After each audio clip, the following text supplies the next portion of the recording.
They are with Vladimir Putin 24 hours a day. They are his closest entourage that has long since replaced family. They are those to whom the Kremlin dictator entrusted with his most precious possession, his life. Putin's security guards are not only willing to protect their master from bullets but also to collect his biomaterial, the fecal case. How the Russian president's personal bodyguards and what happens to Putin's former bodyguards, who know the most intimate things about him. Putin's security is the concern of every agency, from the FSB to the intelligence service. However, the main is the Federal Guard Service. It has over 50,000 people in its ranks, and it's their staff that accompanies Putin, at all times and everywhere. Whenever the Tsar goes out, the Tsar is guarded by 4 circles of bodyguards. The first is in the immediate vicinity of Putin.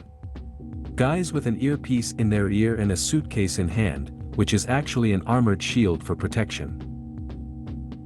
Their job is to shield the president from fire with their own body. Although the cowardly Putin has to be protected mainly from activist girls. The second circle of security consists of inconspicuous people in civilian clothes, hidden in the crowd. They should not stand out in any way, and like pickpockets, hidden agents can even probe suspicious individuals in search of concealed weapons. The third circle covers the crowd perimeter to intercept potential intruders. And the furthest circle is made up of snipers usually located on rooftops. That's why every Putin's supposedly spontaneous communication with the people is not the impulse of the president, but a carefully planned security operation. It usually follows of the first person's motorcade stops at a seemingly random place, the limousine gets out. Putin shakes hands. Answers questions, everyone smiles and the viewer marvels at the simplicity of the president. Such was the case in the city of Cherepovets in 2020. During a working trip, Putin stopped by a crowd gathered outside a Cherepovets. Videos emerged on the internet. Many citizens were blocked from entering the supermarket. Many citizens were not allowed near the shop, and among the people there were many special agents and people with professional cameras. Also, members of the federal security officers can conduct without a warrant wiretapping of telephone conversations, conduct searches and detain citizens.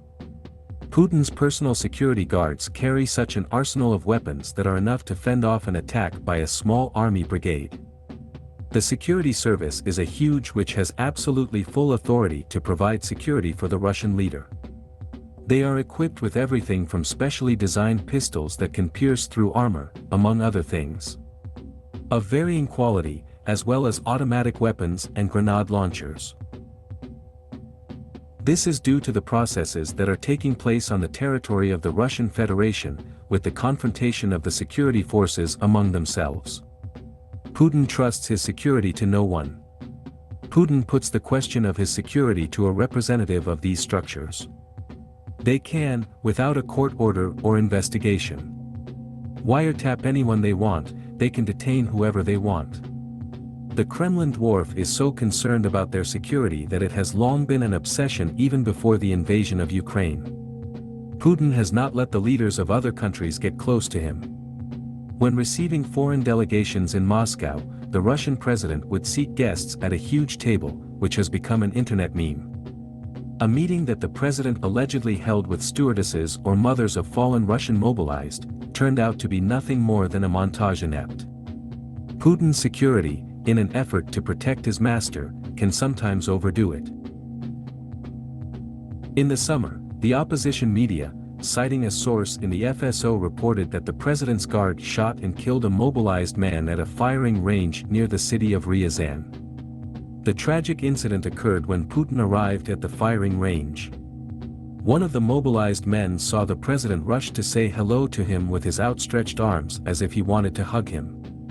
Putin's guards, frightened for his life, fired 7 bullets into the man.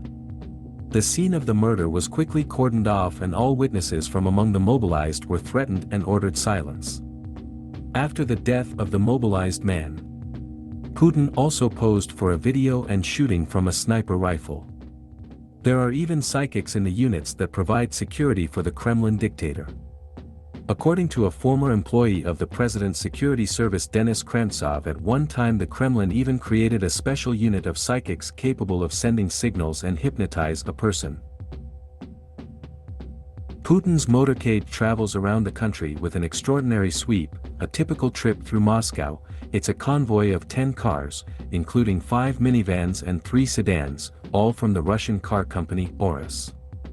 Several different limousines. Not all the cars in the motorcade are equipped number plates, it's an extra precaution.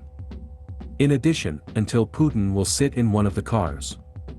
That Putin will get in, so it's very difficult to plan an assassination attempt. The lack of number plates on the cars reduces the chances of the assassins to a minimum, even if they have an informant among. Putin's personal security guards are in close proximity to the Russian dictator, they know more about his life and habits more than anyone else. These are the kind of people who, over time, to be considered for the most important public office in the Russian Federation. The most telling example is Viktor Zolotov, who since 1999 has been Putin's personal bodyguard and later became head of security service and later became a general in charge of the Rosgvardia. Putin appointed 4 of his security guards as governors Tula, Kaliningrad, Yaroslavl and Astrakhan regions. Alexander Kurenkov, who had previously been Putin's security guard. The previous head of the ministry was also Putin's security detail. This means he trusts neither the FSB, nor the Interior Ministry, nor the armed forces of the Russian Federation. The security service not only guards the Russian president and 3 or 4 other people. Is the head of the government of the Russian Federation. Putin's security goes beyond of reason. There are the medics labs around him all the time to check the health of the Russian president. More recently, Putin has begun mass layoffs of his personal employees and assistants. May fall into the hands of about 1,000 of employees. This is how the dictator is renewing security, guards, cooks and then secretaries for fear that a traitor among them. The dictator trusts no one cowardly, fearing a bullet from even his closest entourage, and it must be said these fears are well founded.